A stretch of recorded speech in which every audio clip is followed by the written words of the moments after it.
I'm here with Joe Daigle. He's the orchestra director at Rudder High School, and he is also the music director and conductor of the Brazos Civic Orchestra.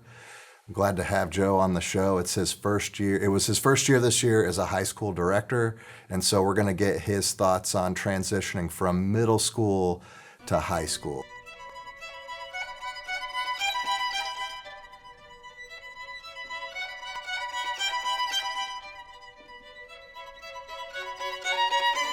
Now, Joe, I know that you have a pretty wide and diverse music background. You've done a lot of stuff in the music world, and so we might hit on a bunch of different topics. And, Sure. You know, Joe's also a great conductor, so while we're here, we might get some conducting tips. Thank you. From Joe. But first, I just want to hear your story about your year. How did your year go? How was it different than middle school? You know, what'd you think? It was fantastic.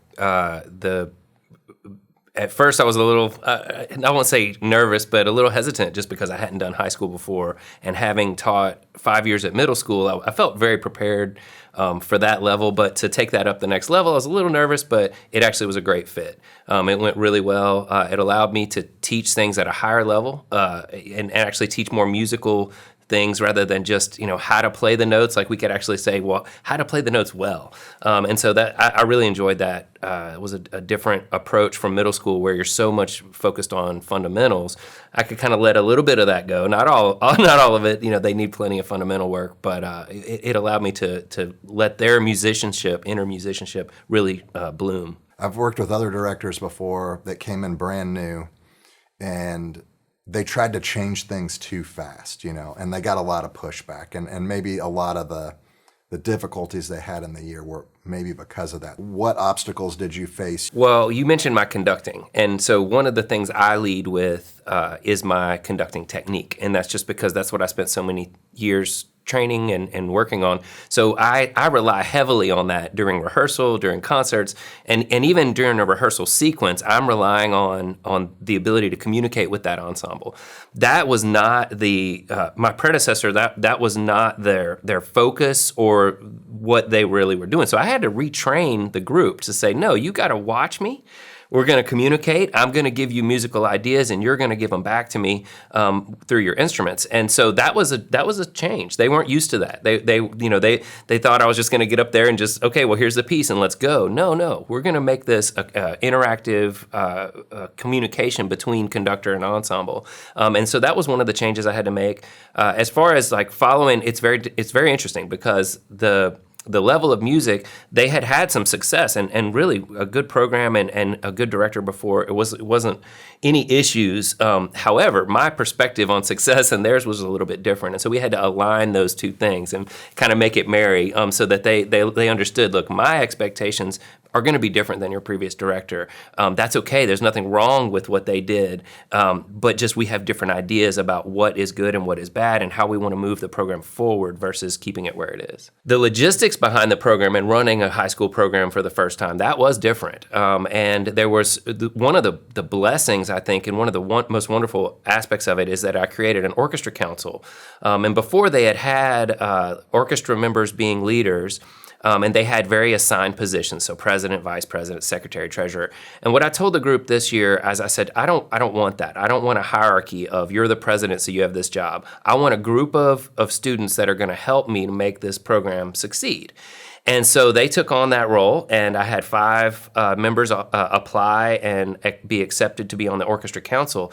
And they did a lot for me this year to keep it the congruence of what had happened in previous years, because they knew it. They knew what was going. So I think leaning on those students who had been there for years really helped me to settle into a good groove with the whole ensemble. I'm always surprised about how many high school level programs don't have any form of student leadership or any leadership opportunities, because most of the students are not going to go into music as a career. Mm-hmm. And so what are they getting from you? What are those transferable skills? And I think leadership is a big one. And I think it's great that you're giving students those opportunities to be able to develop themselves as leaders and to be able to serve and learn stuff like that. The concept of collective leadership is good. but everybody has to communicate. And having that one person that was like, when decisions weren't getting made or nothing was going to happen, it happened because that person was there. So there's some, also some learning moments for me of, maybe somebody does need to be in charge of that council just so that they have somebody to answer to. That's not me. What other cultural differences do you feel like you made throughout your year? Interesting question. Culturally, I am so much into music being fun and an orchestra experience being fun. In music in general, I say it all the time. If you're not having fun when you're making music, you're doing it wrong. And I live that. I live and breathe that. So one of the big cultural changes was that the focus was very much on let's just have a great time making music. Now, they have to understand that, and this has to be explained sometimes, that in order to make really fun music, you got to get your skills up to the level where you can make that fun music. If we want to play, grade ones all the time, okay, well, we can do that already. We don't need to build our skills, but we're not going to have as fun as when we conquer that 3 or 4 that we work really hard for. As far as other culture thing, the other thing that I'm just absolute committed to, and that is kindness. And kindness in my classroom, kindness in the room, treating people with value and with respect, no matter how good or bad they play or who they are, it doesn't matter. And so that was another culture shift that had to change. So between, insisting on everything being kind, everything being positive, everything being, a good reflection on what you're thinking rather than putting the negative out there. And that's one of the other changes I made. And again, I'm not to say that wasn't happening already. It's just such a focus in my classroom that it became more of a, hey, no, this is Daigle's room. We know we have to do this because he's going to insist on it. You don't learn everything in a year, 2 years, 10 years even. So I've still got some work to do on getting some of those things down. But I will tell you, we took a trip over to Sam Houston, and they had never done an academic trip where we went and visited with an orchestra program and watched orchestra rehearsals. They hadn't done that before. They loved it. They just absolutely loved it. Multiple students came away from that trip saying, I want to go to Sam. It was so great. What a great school. And so to me, that's the kind of thing that a trip to Disney World is fun, but that trip to Sam Houston really built some buy-in in the program. And one of the ways to do that is, obviously you've got to establish that what we're doing is not new. The orchestra has been around for a very long time, and people have played orchestra music for an extremely long time in a very, very excellent way. And so one of the things I did at the beginning of the year, I put posters up of composers with a quote by the composer, and it's up all over the room. And I had them go around and look at the composers and pick a quote that resonated with them. Pick a quote and a composer and then explain why that resonated with them. Well, that right there is just planting the seed of, hey, you can be that. You can get that excellence. So then by the end of the year, we were talking more ensembles, and we were talking about groups and who we might want to sound like or emulate. And they had to do some research projects on, finding players of their instrument that were really, hotshot players that they could emulate, and that was effective as well. And all of this to say that the purpose is to elevate their expectation. That expectation of excellence is just a matter of we can do this, we can succeed not just at concerts but at contests, we can succeed in our community, we can succeed in school, all of those things, and they just need to see that. So I've been really emphasizing that, we can do this and this is possible for us this year. All right, so you restructured the council. You made an expectation for fun, but fun through excellence, not just like we're having a party. Right.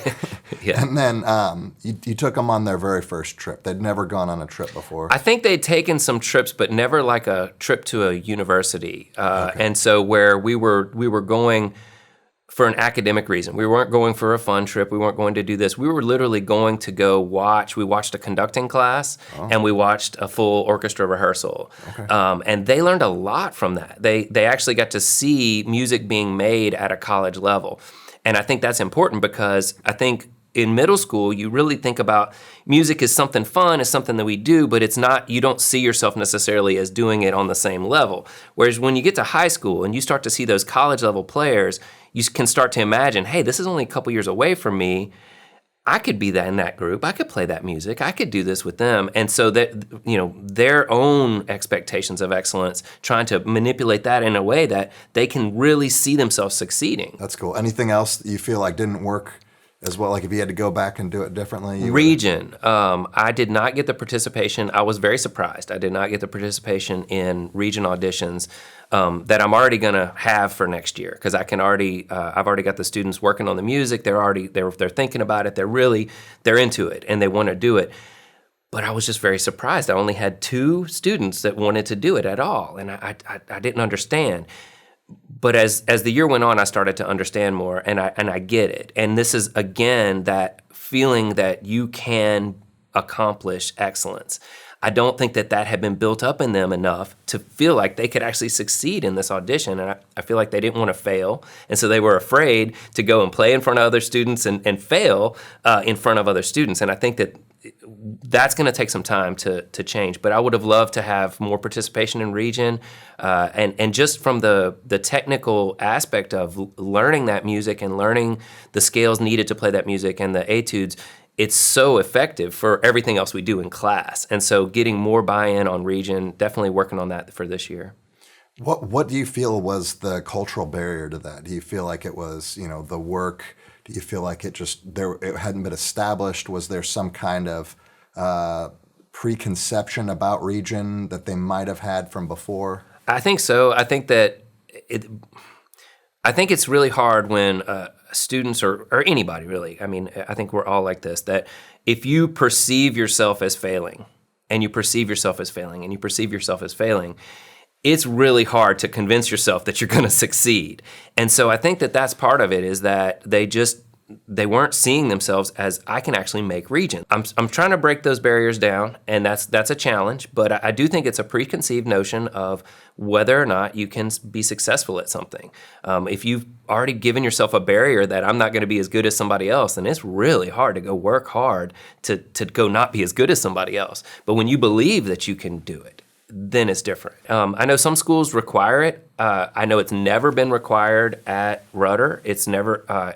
It's one of those things. Part of me says it might be a good thing to require it of my chamber orchestra, my varsity group. But at the same time, I feel like there's going to be students in there that they're not going to feel like they can succeed. I think you made the right choice. I think from going to 2 people to trying for region to, okay, now it's mandatory. Now everybody's got to do it. That's a big jump, right? Huge, yeah. You're likely to get some pushback. Yeah. So 2 to 5, that's great. Right. What is that, 250% growth? Yes. That's good. That's right, very exactly. good. Yeah. One thing that I've seen just trying to transition to more participation is like, okay, we're not going to actually go through region, but we're going to learn a little bit of the region music as part of the curriculum. Like we're going to learn a little bit of this etude or something like that and just see how that goes.